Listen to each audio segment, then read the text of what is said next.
Hey guys, thanks for dropping by to watch my Peacekeeper SMG weapon review. I've done some Halo 4 weapon guides already, but this is the first Black Ops 2 weapon I've ever done. The Peacekeeper is a very hot topic of discussion at the moment because it's the first ever weapon included in a Call of Duty DLC. Non-DLC owners can use this gun if they pick it off the ground from a dead enemy. If you already have diamond camos unlocked for all your other submachine guns, you have to unlock gold for the Peacekeeper before you can use it with diamond. It's commonly said that it's a hybrid between an assault rifle and a submachine gun. The term hybrid is colloquially used to mean fusion, getting characteristics of two or more things. In genetics, cross-species or subspecies crossbreeding results in a hybrid animal. So we can say that if an assault rifle and a submachine gun had a baby, it would be the Peacekeeper. I think the father is the M27 assault rifle and the mother is the MSMC submachine gun. The gun plays like an assault rifle because of its ridiculously long range. It has a 4-shot kill up to 35 meters, 5-shot kill up to 63 meters, and 6-shot kill beyond that. The MSMC was previously the range master of the submachine guns, having a 4-shot kill at 27.5 meters, but 6-shot kill beyond 37 meters, where the Peacekeeper can comfortably get 5 hit kills at that range. Another assault rifle characteristic of the Peacekeeper is its low magazine size. It only holds 30 rounds in a magazine, similar to that of other full auto assault rifles, and tied with the MSMC for the lowest magazine size of any submachine gun. Using the attachment extended mags will raise your magazine size to 40 rounds. But the Peacekeeper also has SMG traits, most notably is its mobility. The base movement speed is faster than when carrying an assault rifle. You move at 100% of your normal speed compared to only 95% when carrying an assault rifle, and when you aim down your sights, you move at 80% of your max speed compared to only 40% when carrying an assault rifle. Another submachine gun characteristic is its better than average hipfire. It's not as good as the Scorpion Evo or the MP7 for hipfiring, but it's a lot better than most of the assault rifles. The Peacekeeper also has a faster time to raise and drop than other assault rifles. When I'm playing, I like to think of the gun as an assault rifle with a built-in stock attachment and a poor man's laser sight. But let's pause for a minute. Doesn't what we just said about the Peacekeeper make it seem a little overpowered? You get assault rifle and submachine gun qualities in the same gun for a super gun? What I think saves this gun from ever being placed in the overpowered category is how pathetic it is at close range. The Peacekeeper doesn't fire fast enough or have a good enough hip fire to make it a good close range weapon. Everything outshoots it at close range. The pistols, the single shot assault rifles, the sniper rifles, even the AK-47 from Modern Warfare 3 outshoots this gun at close range, and it's not even in the game.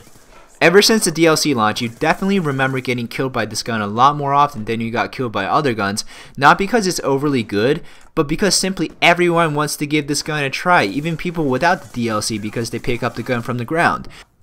You also see a lot of great games on YouTube with this gun. Some commentators who post games on YouTube are really good players, and good players make any gun look effortless to use. To determine whether something really is overpowered, you gotta ask, if a good player uses it, can they be stopped?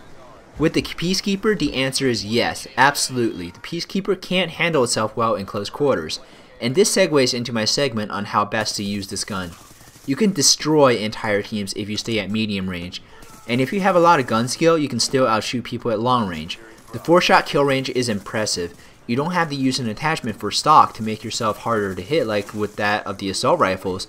The recoil is rather low, not quite as low as the M27, but still the lowest out of any submachine gun.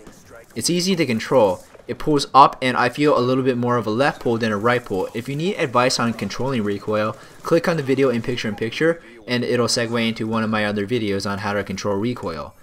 It may be tempting to put a laser sight and rapid fire to make this gun better for close quarters, but with my testing, even putting on laser sight doesn't make this gun competitive in close quarters. Most people run submachine guns in Black Ops 2 and you will get outshot by anything that isn't a Peacekeeper. With rapid fire, the gun shoots at 900 rounds per minute. That's much higher than its regular rate of fire of about 725 rounds per minute. You also do less damage over range, and you get more recoil, making follow-up shots harder to hit.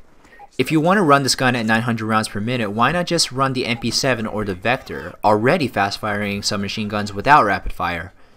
When you normally select a submachine gun, you want to think about hip firing first, and then aiming down sights only if you're sure you have the kill. With the Peacekeeper, you have to think about the exact opposite. Think about aiming down sights first, and only hip fire in pressure situations. You have to stay mobile.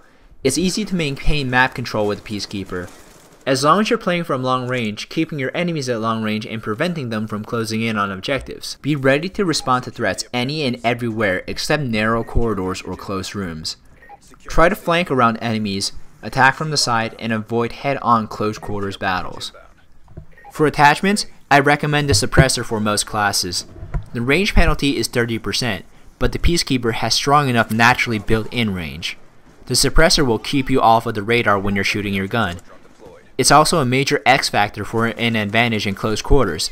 You'll have the element of surprise, the enemies won't know you're coming from their back. It's better than laser sight or rapid fire for an advantage in close quarters.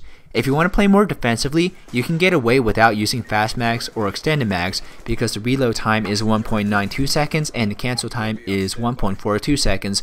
Both are on the relatively faster side. To reload cancel, start sprinting as soon as you see the magazine get inserted into the gun to reload about half a second faster. For me, I rush and play Rambo style very aggressively, so I use extended mags. I would say use fast mags if this gun was more of a close quarters gun because a half a second faster reload makes a world of difference in close quarters, but again you need to learn to avoid close quarters situations, so extended mags is better for most purposes. If you want to use primary gunfighter, I'd say your third attachment should be an optic. The iron sights are good, but I play better with optics on all my long range guns, especially in getting headshots. I play a lot of Halo, and in Halo if you can't aim for the head, you should pop out your disc. That skill carries over to Call of Duty. With the Peacekeeper, if you hit one bullet to the head, you'll kill in one shot faster, so you'll get 3-shot kills at close range and 4-shot kills at long range. Some people enjoy the target finder. I don't, because I lose too much situational awareness because the target finder gives you so much tunnel vision. And again, I like to rush around and I need to be completely aware of my surroundings when doing that. But for those who do like to play defense, I do think you should go with the target finder. If you play aggressively and rush, use the millimeter scanner. It's a very clear optic. It has less zoom than the iron sights even, so you have an even broader field of view to see enemies in your peripheral vision, and you also get the added benefit to see through thin cover to go for the pre-fire.